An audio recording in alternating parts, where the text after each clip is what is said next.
আজি মই ক্লান্ত, তথাপিও হাৰ মনা নাই। চকুত আজিও নিযুত সপোন, এখন নতুন নাজিৰা গঢ়াৰ। চকুৰ পচাৰতে ধ্বংসস্তূপত পৰিণত নাজিৰা। নিজ সমষ্টিৰ এনেদশা দেখি আৱেগিক হৈ পৰিল নাজিৰাৰ বিধায়ক ময়ূৰ বৰগোহাঁই। দিন ৰাতি একাকাৰ কৰি বানপীড়িতৰ কাষত থিয় হৈছে বিধায়কগৰাকী। মাজে মাজে ভাগৰি পৰে, তথাপি সাৰি যোৱা নাই। আজিও বুকুত আছে অযুত সপোন। বানপীড়িত লোকৰ সৈতে কেনেদৰে কটাইছিল দিন, কেনেদৰে আগবঢ়াইছিল সহায়ৰ হাত, বানৰ বিভীষিকা আৰু ৰাইজৰ দুখ কষ্টৰ বৰ্ণনা। কি হৈছিল দৈনিক ঘৰলৈ গাখীৰ দিবলৈ অহা গোৱালজনৰ সৈতে, প্ৰকাশ কৰিলে গোৱালজনৰ কৰুণ কাহিনী। কত পৰিয়ালে আপোনজনক হেৰুৱালে, কতজনে ঘৰ দুৱাৰ হেৰুৱাই অসহায় হৈ পৰিল।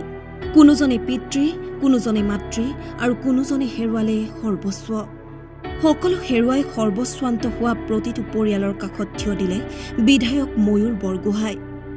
বোকাপানী গচকি দিনে নিশাই প্ৰদান কৰিছে সাহায্য।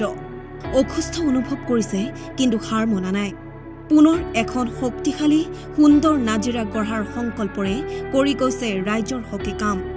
ৰাইজৰ হকে ৰাইজৰ বাবে কেৱল কাম কৰিছে, কাম কৰি যোৱাৰ প্ৰতিশ্ৰুতি। নাজিৰা সমষ্টিত যি প্ৰলয়ংকাৰী বান আহিলে, এই বানে যি ৰাইজক ক্ষতিগ্ৰস্ত কৰিলে তাৰ কোনো সীমা সংখ্যা নাইকিয়া হৈছে।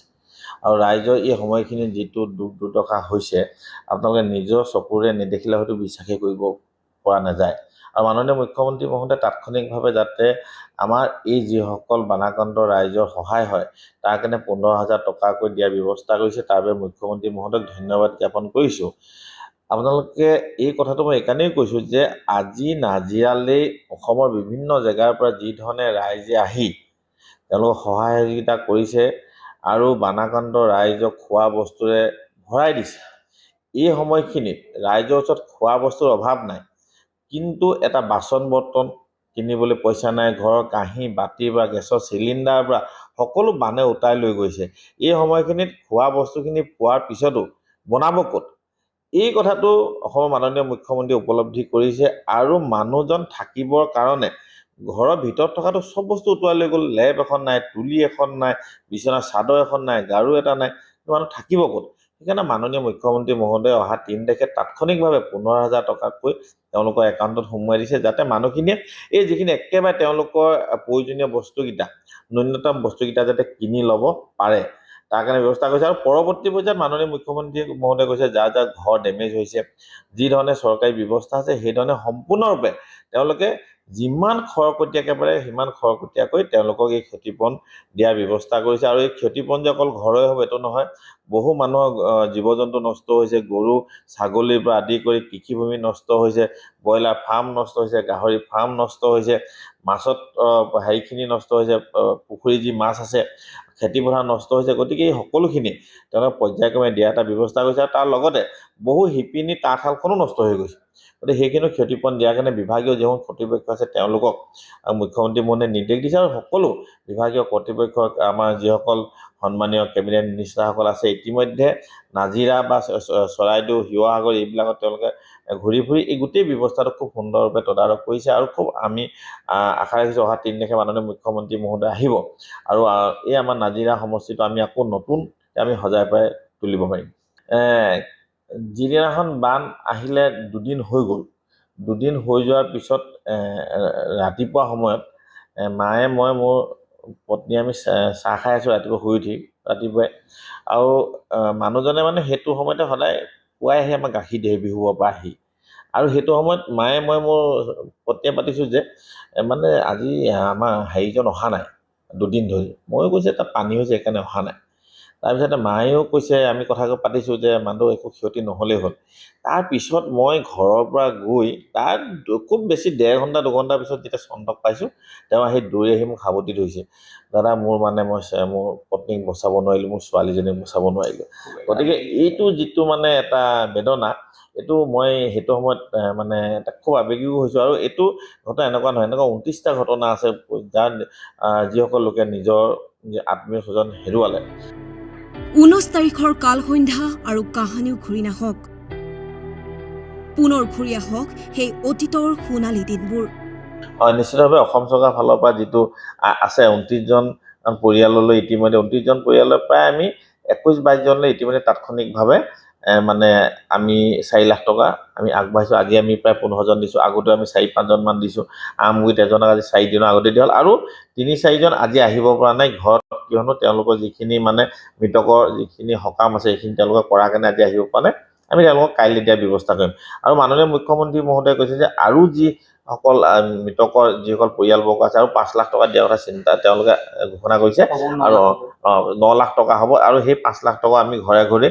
গৈ আমি দিয়াৰ আমি ব্যৱস্থা আমি কৰিম খুব আবেগিক এটা মুহূৰ্ত যিহেতু আপুনি দায়িত্ব লোৱা কেইটামান দিন হৈছে দায়িত্ব লোৱাৰ পিছতে যিটো পৰিৱেশ আপুনি কিছুমান অঞ্চলত ভিতৰুৱা যিবোৰ অঞ্চল সেই অঞ্চলবিলাকৰ যেতিয়া আইসকলে কয় যে ল'ৰাটো মোৰ একোৱেই নাথাকিলে মোৰ বহিবলৈ টুল এখন নাই ক'ত বহিব ক'ত শুব ক'ত খাব মানুহৰ চিন্তা মানে কালি ৰাতি আমি এতিয়া 11:30 নে 12টা বজাত আহিছো এগৰাকী আয়ে মানে ৰাস্তাৰ ওপৰতে বহি আছে মই তেওঁ মানে আমন জীৱন উপকূলে চাই বহি আছে মোৰ চিনাকি মই তেওঁক কৈছো চিন্তা নকৰিব কৈছে কান্দিছে যে কৰিম কি একোৱেতো নাই একদম সৰ্বশান্ত হৈ গৈছে একো মানে সব বস্তু উটি গৈছে এইখিনি মানে আপুনি ভাবিলে কেতিয়া মানে হৃদয়টো মানে বিষাই যায় কিয়নো মানে আপুনি এইখিনি মানে যেতিয়ালৈকে ৰিয়েল ফিল্ডত নাযায় তেতিয়ালৈকে বহুতে উপলব্ধি নকৰে আৰু আমিও দেখিছো বহুতে আপুনি চব আজিৰ তাৰিখত আহিছে বান সাহায্য নামতকৈ উপলিঙা কৰিছে তেওঁলোকে ৰীল বনাইছে তেওঁলোকে নিজৰ ভিউৱাৰ বঢ়াবৰ কাৰণে ঢেৰ কিবা কিবি কৰিছে প্ৰকৃতাৰ্থত আমাৰ যিসকল সাংবাদিক আছে নাজিৰা বা ওচৰ পাজৰ অঞ্চলবিলাকত আপোনালোকৰ নিজৰ ঘৰতো ডুবি আছে আমি জানো নাজিৰা এনেকুৱা এখন ঘৰ নাই যিখন ঘৰ ডুবা নাই আপোনালোকৰ ঘৰ ডুবাৰ পিছতো আপোনালোকে যিটো দায়িত্ব সামাজিক দায়িত্ব সমাজৰ প্ৰতি যিটো আপোনালোকৰ দায়িত্ববোধ সেইটো আপোনালোকে প্ৰেক্টিকেল ফিল্ডত গৈ আপোনালোকে মানে পালন কৰিছে কিন্তু বহুত ইউটিউবৰ বাহিৰৰ পৰা আহিছে তেওঁলোকে গৈ তেনেকুৱা মানুহৰ মাজত গৈ অকল মানে নিগেটিভ এটা যাতে প্ৰচাৰ কৰা নিগেটিভ প্ৰচাৰ কৰিলে তেওঁলোকৰ প্লাছ পইণ্টটো কি হয় তেওঁলোকৰ ভিউৱাৰ বাঢ়ে সেইকাৰণে তেওঁলোকে এই ধৰণৰ কিছুমান মানে ব্যৱস্থা কৰিছে গতিকে তেনেকুৱা ধৰণে আমি নকৰিবৰ কাৰণে আমি সকলোকে আহ্বান জনাইছো এইটো আমাৰ কঠিন সময় এই কঠিন সময়খিনিত আমি ৰাজনীতি উদ্ধত থাকি কংগ্ৰেছ বিজেপি CPI AGP আমি হিন্দু মুছলিম এইটো নকৰি মানৱতাৰ কাৰণে আমি কাম কৰিব লাগিব সকলোকে লগত লৈ আমি আগবাঢ়ি যাব লাগিব আৰু নতুন আমি নাজিৰা গঢ় দিব লাগিব আৰু আমি আপোনালোকৰ মাধ্যমেদি আমি অসমবাসীক কৈছো আমি এনেকুৱা এখন নাজিৰা গঢ় দিম অহা এতিয়া যিসকল আহিছে আৰু অহা 3 বছৰ পিছত আপোনালোকে আহি দেখিব যে সঁচা অৰ্থত চৰকাৰে কিন্তু নাজিৰাখন নতুনকৈ নিৰ্মাণ কৰিছে বস্তু সম্পূৰ্ণ আছে যথেষ্ট পাইছো বুলি কৈছে কি ক'ব খাদ্য বস্তু ৰাইজে যথেষ্টখিনি পাইছে বাহিৰৰ পৰা চৰকাৰে যিটো ব্যৱস্থাৰ যোগেদি আগবঢ়াইছে সেইটোতো পাইছেই আৰু বাহিৰৰ লোকেও যথেষ্টখিনি দিছে চৰকাৰে আগতে ৰিলিফ কেইবাৰ দিয়ে এবাৰ দিয়ে বুলি মই এবাৰ দিয়ে বুলি জানো কিন্তু যেতিয়া আমি প্ৰথমবাৰ দিছো মোৰ তেতিয়া চিন্তা হৈছে যে আমিতো আজিতো দিছো কিন্তু আৰু 3 দিনৰ পিছত কি হ'ব তাৰপৰা আৰু 3 দিনৰ পিছত কি হ'ব বা 4 দিনৰ পিছত কি হ'ব কিন্তু মাননীয় মুখ্যমন্ত্ৰী মহোদয়ে যেতিয়া ভিচি ল'লে ভিচি লৈ যেতিয়া কৈছে আমি তেওঁলোকক যদি দৰকাৰ হয় এমাহৰ কাৰণে হ'লেও ৰেচন দিম 3 দিনৰ মূৰে মূৰে আমি দিয়াৰ ব্যৱস্থা কৰিম আৰু সেইধৰণে মাননীয় মুখ্যমন্ত্ৰী মহোদয়ে প্ৰথম পৰ্যায়ত এবাৰ দিলে তাৰপৰা দ্বিতীয়বাৰ চবকে দিলে দ্বিতীয়বাৰ তেওঁলোকে 45,000 নাজিৰাৰ ঘৰৰ মানুহৰ কাৰণে টোপোলা দি পঠিয়াইছে তাৰপিছত এই ধৰণে দি আছে আৰু যি হ'ব মানুহে টোপোলা পাইছে যিসমূহ কম বান তাৰমানে পানী হৈছিলে কম পানী হোৱা বহুত গাঁৱৰ ৰাইজে কিন্তু টোপোলা উভৰাই দিছে তেওঁলোকে মিডিয়াটো কৈছে ছ'চিয়েল মিডিয়াটো কৈছে আমাক নালাগে য'ত বেছিকৈ বানাক্ৰান্ত হৈছে ৰাইজসকল বেছি দুখত আছে তেওঁলোকক দিয়ক মানে তেনেকুৱা ধৰণৰ প্ৰায়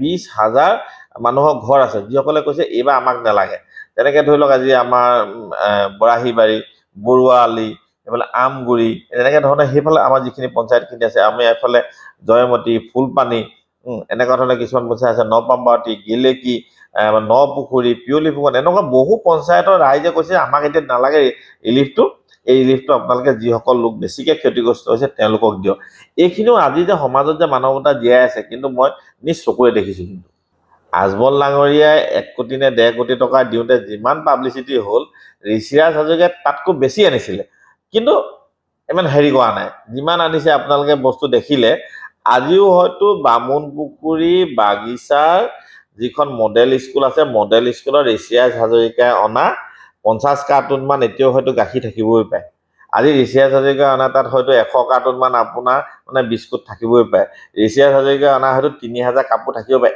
ইমান আনিছিলে চবকে তাৰপৰা আমি ক'লো যে আপোনালোকে নিজৰ ভাজতে ভগাই লওক। কালি মোক ফোন কৰিছে বামুণীপুখুৰী বাগানৰ পৰা যে মানে ইমানেই বস্তু দিলে আৰু ইমান দামী দামী বস্তু দিছে যে আমি মানুহে নি ভাগৰি গৈছে, কিন্তু আজি তাৰিখলৈকে শেষ কৰিব পৰা নাই। তাৰপিছত আমাৰ হিমাংশু শেখৰ বৈশ্য ডাঙৰীয়াই পঠিয়াইছে ঢেৰ বস্তু, এই ধৰণে আমাৰ MLA। গতিকে তেনেকুৱা ধৰণে মোৰ সতীৰ্থ বিধায়কসকলে ইমান সহায়যোগিতা আগবঢ়াইছে, গতিকে সকলোকে আন্তৰিকতাৰে ধন্যবাদ জ্ঞাপন কৰিছোঁ। কালি পদ্মদা আহিছে, পদ্মদাই আহি কালি 2000 ফেমিলিৰ কাৰণে গোটেই মানুহখিনি লৈ আহিছে, আৰু 2000 ফেমিলিৰ মাজত পদ্মদাই যোৱাৰ সময়ত আকৌ মানে কিবা এটা তেওঁলোকক দি থৈ গৈছে। কি কাৰণ দিছে, এই আপোনালোকে 2টা হাজিৰা লগাই অন্ততঃ ঘৰটো চফা কৰিব, ঘৰটোতো হেৰি সোমাই আছে, মানে পলস সোমাই আছে। গতিকে এই ধৰণে সকলোৱে সহযোগিতা কৰিছে, আৰু অহা দিনবিলাকত আমি সকলোৱে সহযোগিতা আমি নাজিৰা সমষ্টি আকৌ নতুনকৈ কৰিব পাৰিম। আমগুৰিৰ পৰা জিয়াৰুদ্দিন আহমেদৰ ৰিপৰ্ট, টাইম 8।